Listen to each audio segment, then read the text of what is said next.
ಕೇಸರಿ ಸರ್ಕಾರ ಡಬಲ್ ಅಲ್ಲ ತ್ರಿಬಲ್ ಎಂಜಿನ್ ಸರ್ಕಾರ ಈ ಮುಂಬೈ ಪಾಲಿಕೆಯಲ್ಲಿ ಚರ್ಚೆ ಮುಂದುವರಿಸ್ತಾ ಹೋಗೋಣ. ಕಾಂಗ್ರೆಸ್ ಎಡವಿದ್ ಎಲ್ಲಿ ಅಂತ ನಟರಾಜ್ ಗೌಡ್ರೆ ನೀವು ಹೇಳ್ತಾ ಇದ್ರಿ ಬಿಜೆಪಿಯ ಸಂಘಟನೆ ಬಹಳ ಅದ್ಭುತವಾಗಿತ್ತು, ನೋ ಡೌಟ್ ಅದರಲ್ಲಿ, ಅಂಡ್ ಕಾಂಗ್ರೆಸ್ ಎಲ್ಲಿ ಎಡವಿತು ಅಂತ. ಮುಂದುವರೆದಂತೆ ನೀವು ಇಂಕು ಬಿಜೆಪಿ ಗೆಲ್ಲದಲ್ಲಿ ಒಂದು ಸಂಘಟನೆ ಕಂಟಿನ್ಯೂಸ್ ಆಗಿತ್ತು, ನಂಬರ್ 1. ಎರಡನೇದು ಮಹಾರಾಷ್ಟ್ರದ ಮಟ್ಟಿಗೆ ಫಡ್ನವೀಸ್ ಅವರಿಗೆ ಒಂದು ಪ್ರಬಲವಾದ ನಾಯಕ ಅಲ್ಲಿ. ನಮ್ಮಲ್ಲಿ ಅಂತ ಪ್ರಬಲ ನಾಯಕ ಅಲ್ಲಿ ಹೊರಹೊಮ್ಮಿಲ್ಲ. ನಮ್ಮ ನಾಯಕರು ಅಲ್ಲಿ ದುರ್ಬಲ ನಾಯಕತ್ವ ತೋರಿಸಿರೋದಕ್ಕೆ ಮತ್ತು ಸಂಘಟನೆ ದುರ್ಬಲ ಮಾಡ್ಕೊಂಡಿರೋದಕ್ಕೆ ಈ ರೀತಿಯ ಸೋಲು ಕಂಡಿದ್ದೇವೆ. ಯಾಕಂದರೆ ಮುಂಬೈನಲ್ಲಿ ಇಲ್ಲ ನಾವು ಉದ್ಧವ್ ಠಾಕ್ರೆ ಜೊತೆಗಾರು ಸಪೋರ್ಟ್ ಮಾಡಬೇಕಾಗಿತ್ತು, ಅಲ್ಲಿನ ಅವ್ರಿಗೆ ಗೆಲುವುಕಾರು ಸಪೋರ್ಟ್ ಮಾಡಬೇಕಾಗಿತ್ತು. ಏಕಾಂಗಿಯಾಗಿ ನಿಂತ್ಕೊಳ್ತೀವಿ ಅಂದಿದೆ ಪೆಟ್ಟು ಬಿದ್ದಿದ್ದ. ಏಕಾಂಗಿಯಾಗಿ ನಿಂತಿದ್ರು ಕೂಡ ನಾವು ಒಂದು ವೀರೋಚಿತವಾದ ಹೋರಾಟ ಮಾಡಬೇಕಾಗಿತ್ತು, ಸೀಟ್ಗಳನ್ನ ಜಾಸ್ತಿ ತೆಗೋಬೇಕಾಗಿತ್ತು. ಇಲ್ಲ ಒಂದು 40 ಸೀಟ್ 50 ಸೀಟ್ ತೆಗಿದ್ರೆ ಅದು ಬೇರೆ ವಿಷಯ, 10% ನೀವು ಸೀಟ್ ತೆಗೆ ಸಾಧ್ಯ ಆಗಿಲ್ಲ ಅಂದ್ರೆ ಸೊ ನಾವಲ್ಲಿ ಎಡವಿದ್ದೀವಿ, ಸಂಘಟನೆ ದುರ್ಬಲ ಅಂತ. ಸೀನಿಯರ್ಸ್ ಬೆಳಗ್ಗೆ ಚರ್ಚೆ ಮಾಡ್ತಾ ಇದ್ರು ಈ ಮೈತ್ರಿ ಅಂತ ಬಂದಾಗ, ಬಿಜೆಪಿ ಮೈತ್ರಿ ಅಂತ ಹೋದ್ರೆ ಅವ್ರ ತಲೆ ಮೇಲಾದ್ರೂ ಹತ್ಕೊಂಡು ಅವ್ರಿಗೆ ಏನ್ ಬೇಕೋ ಅದನ್ನ ಸಾಧಿಸ್ಕೊಬಿಡ್ತಾರೆ. ಕಾಂಗ್ರೆಸ್ ಮೈತ್ರಿ ಅಂತ ಹೋಗ್ಬಿಟ್ರೆ ಅವ್ರಿಗೆ ಅಧಿಕಾರಕ್ಕಿಂತ ಹೆಚ್ಚಾಗಿ ಬಿಜೆಪಿ ದೂರ ಇಡಬೇಕು. ಅದಕ್ಕೆ ಯಾರ ಸಿದ್ಧಾಂತಗಳು ಹಿಂಗಿದ್ರು ಪರವಾಗಿಲ್ಲ, ಅವ್ರ ಜೊತೆಗೆ ನಾವು ಮೈತ್ರಿ ಮಾಡ್ಕೊಬಿಡ್ತೀವಿ. ಇಲ್ಲ ನಮ್ಮ ಪಕ್ಷ ಕೆಲವು ಪಕ್ಷಗಳು ಹೆಂಗ್ ಗೊತ್ತಾ, ನಾವು ಈಗ ಶಿವಸೇನೆಯನ್ನ ನಾವು ಆಪೋಷಣೆ ಮಾಡ್ಕೊಳ್ಳಿಲ್ಲ, ನಮ್ಮ ಶರದ್ ಪವಾರ್ ಅವ್ರ ಪಕ್ಷನ ನಾವು ಆಪೋಷಣೆ ಮಾಡ್ಕೊಳ್ಳಿಲ್ಲ. ಬಟ್ ಫಡ್ನವೀಸ್ ಆ ರೀತಿ ಇಲ್ಲ, ನೇರವಾಗಿ ಶಿಂದೆ ಬಣವನ್ನು ಆಪೋಷಣೆ ಮಾಡ್ಕೊಂಡಿದ್ದಾರೆ, ಅಜಿತ್ ಪವಾರ್ ಬಣವನ್ನು ಆಪೋಷಣೆ ಮಾಡ್ಕೊಂಡಿದ್ದಾರೆ. ಯಾವುದನ್ನ ನ್ಯಾಚುರಲ್ ಕರಪ್ಟ್ ಪಾರ್ಟಿ ಅಂತ ಹೇಳ್ತಾ ಇದ್ರು ಅವರೆಲ್ಲ ನಾಯಕರನ್ನ ಆಪೋಷಣೆ ಮಾಡಿಕೊಂಡು ಇವತ್ತು ಬಲಿಷ್ಠವಾಗಿದ್ದಾರೆ. ಆದರೂ ಕೂಡ ಗೆಲುವು ಮಾನದಂಡ ಗೆಲುವಾಗಿದೆ, ಅದು ಫಡ್ನವೀಸ್ ಅವರ ಗೆಲುವು. ಆದರೆ ಬಿಜೆಪಿನಲ್ಲಿ ಏನಂದರೆ, ಒಂದು ಫಡ್ನವೀಸ್ ನಾಯಕತ್ವ ಇರ್ಬೋದು, ಎರಡನೇ ಸಂಘಟನೆ ಇರ್ಬೋದು, ಮೂರನೇದು ಅತಿ ಹೇರಳವಾದ ಹಣ. ಒಂದೊಂದು ವಾರ್ಡ್ಗೆ ಒಂದು ಲೋಕಸಭಾದಲ್ಲಿ ಚುನಾವಣೆಯಲ್ಲಿ ಖರ್ಚು ಮಾಡೋಕ್ಕಾಗಲ್ಲ, ಆ ರೀತಿಯಾಗಿ ಖರ್ಚನ್ನು ಹೇರಳವಾಗಿ ಖರ್ಚು ಮಾಡಿದ್ದಾರಂತೆ. ಕೋಟ್ಯಾಂತರ ರೂಪಾಯಿ ಹಣವನ್ನು ಖರ್ಚು ಮಾಡಿದ್ದಾರಂತೆ. ಯಾಕಂದರೆ ಬಿಜೆಪಿನಲ್ಲಿ ಕಳೆದ ನಾನು ಹೇಳೋದಲ್ಲ 7 ವರ್ಷದಲ್ಲಿ 15,000 ಕೋಟಿ ರೂಪಾಯಿ ಒಂದು ಎಲೆಕ್ಟ್ರಲ್ ಬಾಂಡ್ಸ್ ಆದಮೇಲೆ ಎಲೆಕ್ಟ್ರಲ್ ಟ್ರಸ್ಟಿಂದ ಬರ್ತಾ ಇರ್ತಕ್ಕಂಥ ಹಣ 85% ಇಡೀ ರಾಷ್ಟ್ರದ ಚುನಾವಣೆ ಕಲೆಕ್ಟ್ ಆಗ್ತಾ ಇರೋ ದುಡ್ಡು ಬಿಜೆಪಿಗೆ ಹೋಗ್ತಾ ಇದೆ. ಸೊ ಆ ರೀತಿ ನಿಟ್ಟಿನಲ್ಲಿ ಅವರು ಅದಕ್ಕೇನು ಕಾರಣ ಇರ್ಬೋದು, ದೇಶ ಅಭಿವೃದ್ಧಿ, ದೇಶದ ಭದ್ರತೆ, ಯಾವುದೇ ಪ್ರಪಂಚದ ನಮ್ಮ ಶತ್ರು ರಾಷ್ಟ್ರಗಳು ಇವತ್ತು ಎದುರ್ತಾರೆ ಭಾರತ. ಯಾಕೆ ಮೋದಿ ಅವರು ಕಂಡ್ರೆ, ಹಾಗಾಗಿ ದೇಶ ಭದ್ರತೆಯನ್ನು ಕಾಪಾಡಬೇಕು ಅಂತ ಹೇಳಿ ದೇಣಿಗೆ ಕೊಡ್ತಾರೆ. ನಿಮಗೆ ಯಾರು ಕೊಡ್ತಾರೆ? ಇಲ್ಲಿ ನಮ್ಮ ರಾಹುಲ್ ಗಾಂಧಿ ಹೋಗ್ತಾರೆ, ಅಮೆರಿಕದ ಹೋಗ್ತಾರೆ, ಅಲ್ಲೋಗಿ ನಮಗೆ ಭಾರತದ ಸಂವಿಧಾನ ಸರಿ ಇಲ್ಲ, ದೇಶದಲ್ಲಿ ಇರ್ತಕ್ಕಂಥ ಸಂವಿಧಾನದ ಬಗ್ಗೆ ಗೌರವ ಇಲ್ಲದಿರ್ತಕ್ಕಂಥ ನಿಮ್ಮ ನಾಯಕ ಬೇರೆ ರಾಷ್ಟ್ರಗಳಲ್ಲಿ ಹೋಗಿ ಈಗ ನಮ್ಗೆ ಹಣ ಬರುತ್ತೆ ಅಂತ ಹೇಳ್ತಾರಲ್ಲ, ಇಡಿ ಮೋರ್ಚಾ ಐಟಿ ಮೋರ್ಚಾ ಉಪಯೋಗಿಸಿಕೊಂಡು ಹಣವನ್ನು ಲೂಟಿ ಮಾಡ್ತಾ ಇದ್ದೀರಾ. ಡ್ರಾಮಾ ಕತೆ ನೀವು ಬೆದರಿಕೆ ಹಾಕಿ ಲೂಟಿ ಹೊಡಿತಾ ಇದ್ದೀರಾ. ನೀವು ಕೇವಲ ನೀವು ಬಿಜೆಪಿ ಕೇಳಿ, ಇದೇ ಸತ್ಯ ನೋಡಿ.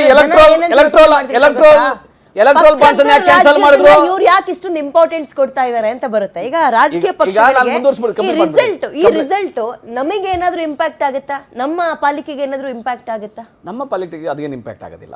ಯಾಕಂದ್ರೆ ಮಹಾರಾಷ್ಟ್ರ ಚುನಾವಣೆಯ ಮಾದರಿಯೇ ಬೇರೆ, ಅಲ್ಲಿರ್ತಕ್ಕಂಥ ರಾಜಕೀಯ ಪಕ್ಷಗಳೇ ಬೇರೆ, ಕರ್ನಾಟಕದಲ್ಲಿ ರಾಜಕೀಯ ಪಕ್ಷಗಳೇ ಬೇರೆ. ಬೆಂಗಳೂರಿನಲ್ಲಿ ಎಸ್ಪೆಷಲಿ ಚುನಾವಣೆ ಬಂದ್ರೆ ಬಿಜೆಪಿ ವರ್ಸಸ್ ಕಾಂಗ್ರೆಸ್, JDS ಬೆಂಗಳೂರಿನಲ್ಲಿ ಎಷ್ಟು ಕಾರ್ಪೊರೇಷನ್ ಗೆಲ್ಲುತ್ತೆ, ಎಷ್ಟು ಗೆಲ್ತಾರೆ? 6, 7, 3. ಈ ಬಾರಿ ಬಿಜೆಪಿ ಜೊತೆಗೆ ಅವಾಗ ಕಳೆದ ಬಾರಿ ಏನಂದ್ರೆ, ಕಳೆದ ಚುನಾವಣೆಯಲ್ಲಿ 2 ಶಾಸಕರಿದ್ರು JDS ನಲ್ಲಿ ಬೆಂಗಳೂರಿನಲ್ಲಿ. ಈ ಬಾರಿ 0 ಇದ್ದಾರೆ. 0 ಇದ್ದಾರೆ. ಬಿಜೆಪಿ ಪ್ರಕಾರ ಆಮೇಲೆ ಮಾತಾಡಿ. ಬಿಜೆಪಿ ಹೇಳೋ ಪ್ರಕಾರ JDS 3 ಜಿಲ್ಲೆಗಳ ಪಕ್ಷ, 3 ಜಿಲ್ಲೆಗಳ ಪಕ್ಷಕ್ಕೆ ರಾಷ್ಟ್ರಾಧ್ಯಕ್ಷ, ರಾಜ್ಯಾಧ್ಯಕ್ಷ ಒಂದೇ ಕುಟುಂಬದಲ್ಲಿ, ಇನ್ನ ಏನು ಯುವ ಮೋರ್ಚಾ ಅಧ್ಯಕ್ಷ, ಇನ್ನೇನೇನಿದೆ ಮಹಿಳಾ ಅಧ್ಯಕ್ಷ ಎಲ್ಲ ಒಂದೇ ಕುಟುಂಬದಲ್ಲಿ ಇರ್ತದೆ. ಅಷ್ಟಕ್ಕೆ ಮಾತ್ರ ಸೀಮಿತ. ಅದು ಬೆಂಗಳೂರಿನಲ್ಲಿ ಎಲ್ಲೂ ಇಲ್ಲ. ಬೆಂಗಳೂರಿನಲ್ಲಿ ಒಂದು MLA ಇಲ್ಲ. ರಾಜಕಾರಣ ಕಾಂಗ್ರೆಸ್ ಬಹಳ ಇನ್ನೂ ಚೆನ್ನಾಗಿ. ಆದ್ರೆ ಒಂದದ್ದು ಹೇಳ್ತೀನಿ ಗೊತ್ತಾ, ಕರ್ನಾಟಕದ ಮಾನ್ಯ DK ಶಿವಕುಮಾರ್ ಅವರು ನಿರಂತರ ಸಂಘಟನೆಯಲ್ಲಿದ್ದಾರೆ. ಬಿಜೆಪಿ ನಿರಂತರ ಸಂಘಟನೆಯಲ್ಲಿದ್ದಾರೆ. ಯಾರು ಬಿಜೆಪಿ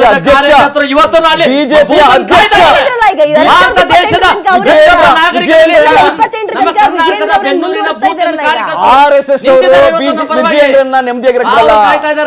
RSS ಅವರು ವಿ ಸೋಮಣ್ಣ, ಪ್ರಹ್ಲಾದ್ ಜೋಶಿ, ಸಂತೋಷ್ ಜಿ, ಸಿ.ಟಿ. ರವಿ, ಏನಾಗಿದೆ? ಯತ್ನಾಳ್ ಇವರೆಲ್ಲ ಯಾಕೆ ಬಂದಿದ್ದಾರೆ ಅನ್ಕೊಂಡಿದ್ದೀರಿ?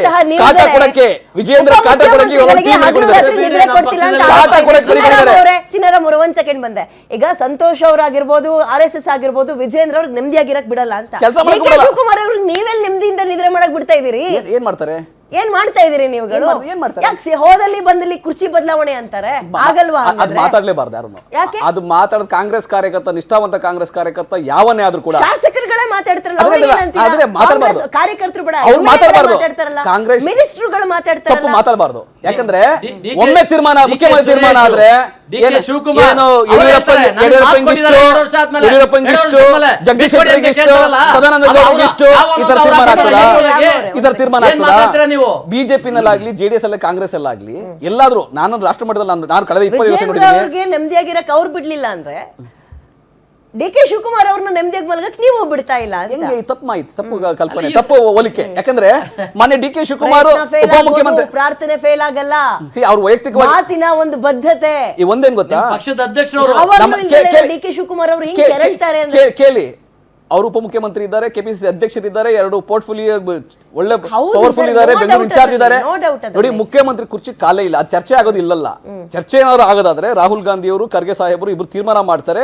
ಇಲ್ಲಿ ಶಾಸಕ ಪಕ್ಷ ತೀರ್ಮಾನ ಮಾಡುತ್ತೆ ಹೊರತು ಮಾಧ್ಯಮದಲ್ಲಿ ಯಾರೋ ಒಬ್ಬ ಶಾಸಕ ಹೇಳಿಕೆ ಕೊಡೋದ್ರಿಂದ, ಒಬ್ಬ ಮಂತ್ರಿ ಹೇಳಿಕೆ ಕೊಡೋದ್ರಿಂದ, ಒಬ್ಬ ಕಾರ್ಯಕರ್ತ ಹೇಳಿಕೆ ಕೊಡೋದ್ರಿಂದ ಚೇಂಜ್ ಆಗೋದಿಲ್ಲ. ಇದು ಸ್ಪಷ್ಟ, ಎಲ್ಲರೂ ಗೊತ್ತಿರ್ತಕ್ಕಂಥ, ಯಾರು ಹೇಳಿದ್ರು ಚೇಂಜ್ ಆಗೋದಿಲ್ಲ. ಪಾರ್ಟಿ ಅಧ್ಯಕ್ಷರವರು ಕೇಳ್ರಿ, ಆ ಪಾರ್ಟಿ ಅಧ್ಯಕ್ಷರು 140 ಶಾಸಕರು, ಪಕ್ಷದಲ್ಲಿ 140 ಶಾಸಕರು ಶಾಸಕಾಂಗ ಪಕ್ಷ ಸಭೆ ಅಂತಿದೆ. ಇಲ್ಲಿ RSS ಅವರು ತಕ್ಷಣ ವಿಜಯೇಂದ್ರ ಕಿತ್ ಬಿಸಾಕು ಅಂದ್ರೆ, ಯಡಿಯೂರಪ್ಪ ಕಿತ್ ಬಿಸಾಕು, ಕಣ್ಣೀರ್ ಹಾಕಿ ಕಿತ್ತಾಕ್ಸಿದ್ರ? ಅದು RSS ಹೇಳಿದ್ರೆ ಸಾಕು. ರಾಮ ಅವರೇ, ಕರ್ನಾಟಕದಲ್ಲಿ ಆ ರೀತಿ ಇಲ್ಲ. ನಮ್ಮಲ್ಲಿ ಡೆಮೋಕ್ರಸಿ ಇದೆ. ನಿಮ್ಮ ಬಿಜೆಪಿ ಸರ್ಕಾರ ಅಲ್ಲಿ ಇದೆ, ಮುಂಬೈನಲ್ಲಿ 29ರಿಂದ 30 ರ್ಯಾಲಿಯನ್ನ ಮಾಡಿದ್ರಂತೆ. ಪಕ್ಷ ಸಂಘಟನೆ ಬಹಳ ಅದ್ಭುತವಾಗಿ ಮಾಡಿದ್ದಾರೆ, ಹಂಗ ಗೆಲುವು ಸಾಧಿಸಿದ್ದಾರೆ. ಬಿಜೆಪಿ ನೀವೇನ್ ಮಾಡ್ತೀರಿ? ನಿಮ್ಮಲ್ಲಿ ಮನೆ ಒಂದು 4 ಬಾಗ್ಲು 5 ಬಾಗ್ಲು ಊರು ಬಾಗ್ಲು ಆಗ್ಬಿಟ್ಟಿದೆ. ನಮ್ಮ ಪಕ್ಷದ ಕಾರ್ಯಕರ್ತ, ಬೂತ್ ಮಟ್ಟದ ಕಾರ್ಯಕರ್ತ, ಆ ಬೂತ್ ಅಲ್ಲಿ ಮಜಬೂತಾಗಿ ವೋಟ್ ಹೇಗೆ ಹಾಕ್ಸ್ಬೇಕು, ಹೇಗೆ ಜನಕ್ಕೆ ಸಂದೇಶ ಕೊಡ್ಬೇಕು, ನಾವು ದೊಂಬರಾಟ ಆಡಕ್ ರೆಡಿ ಇಲ್ಲ. ದೊಂಬರಾಟ ಅನ್ನೋ ಪದ ವಾರ ಬಳಕೆ ಒಂದ್ ಮಾಡೋದು ತಿಂಗಳಲ್ಲೇ ಬೇಡ. ನಿಮ್ಮಲ್ಲಿ ಅಸಮಾಧಾನಿತರ ಟೀಮ್ ಅಂತ ಇದೆಯಲ್ಲ, ಅವ್ರುಗಳು ಏನ್ ಮಾಡ್ತಾರೆ? ಡೆಲ್ಲಿಗೇನೋ ಹೋಗ್ತಾರಂತೆ, ಯಾರನ್ನೋ ಮೀಟ್ ಮಾಡಕ್ ಹೋಗ್ತಾರಂತೆ. ವಿಜೇಂದ್ರ ಅವ್ರನ್ನೇ ಮುಂದುವರ್ಸಿದ್ರೆ ವಿಜಯೇಂದ್ರನ್ನ ಮುಂದುವರಿಸ್ತಾರೋ ಇನ್ನೊಬ್ರು ಮುಂದುವರಿಸ್ತಾರೋ ಹೈಕಮಾಂಡ್ ತೀರ್ಮಾನ ತಗೊಳ್ತದೆ. ಅವ್ರದ್ರಲ್ಲೂ ಹಂಗೆ ಸರ್, ಅಲ್ಲ, ಅದು ಹೈಕಮಾಂಡೇ ಆಗಲ್ಲ. ತೀರ್ಮಾನ ಅದು ಆಗಲ್ಲ. ತಗೊಳುತ್ತೆ. DK ಶಿವಕುಮಾರ್ ಪಕ್ಷದ ಹೈಕಮಾಂಡ್ ಅತ್ನು ರಾಜ್ಯ ಮಟ್ಟದಲ್ಲಿ ಪಕ್ಷಕ್ಕೆ ಸಂಬಂಧಪಟ್ಟ ರಾಜ್ಯಾಧ್ಯಕ್ಷರನ್ನ ತೀರ್ಮಾನ ಮಾಡೋದು ನಿಮಗೆ ದೊಡ್ಡ ವಿಚಾರ, ಮುಖ್ಯಮಂತ್ರಿಗಳ ಬದಲಾವಣೆ ವಿಚಾರ ಅವ್ರಿಗೆ ದೊಡ್ಡ ವಿಚಾರ ಅಲ್ವಾ? ಹಂಗಾದ್ರೆ ಅದೇ ಮುಖ್ಯಮಂತ್ರಿ ಆಗ್ಬೇಕಂತ ಇರೋರು ಯಾರು? DK ಶಿವಕುಮಾರ್ ಅವರೇ ಹೇಳ್ತಾರೆ, ನನಗೆ ಮಾತು ಕೊಟ್ಟಿದ್ಯಪ್ಪ, ಬಿಟ್ಕೊಡು, ವಚನ ಭ್ರಷ್ಟ ಎಲ್ಲಿ ಆಗ್ಬೇಡ. ಹೇಳಿದ್ದಾರೆ? ಎಲ್ಲಿ ಹೇಳಿದ್ದಾರೆ? ಅದು ಅವ್ರಿಗೆ ಬಂದೇ ಆಗಿರ್ತಕ್ಕಂಥ internal ಅವೆಲ್ಲ ಎಂತದಿಲ್ಲ, ಒಪ್ಪಂದ ಅದು. ಊಹಾಪೋಹ ಅವೆಲ್ಲ. 2.5 ವರ್ಷ ನೀನು, 2 ವರ್ಷ ನಾನು. ರೇವಂತ್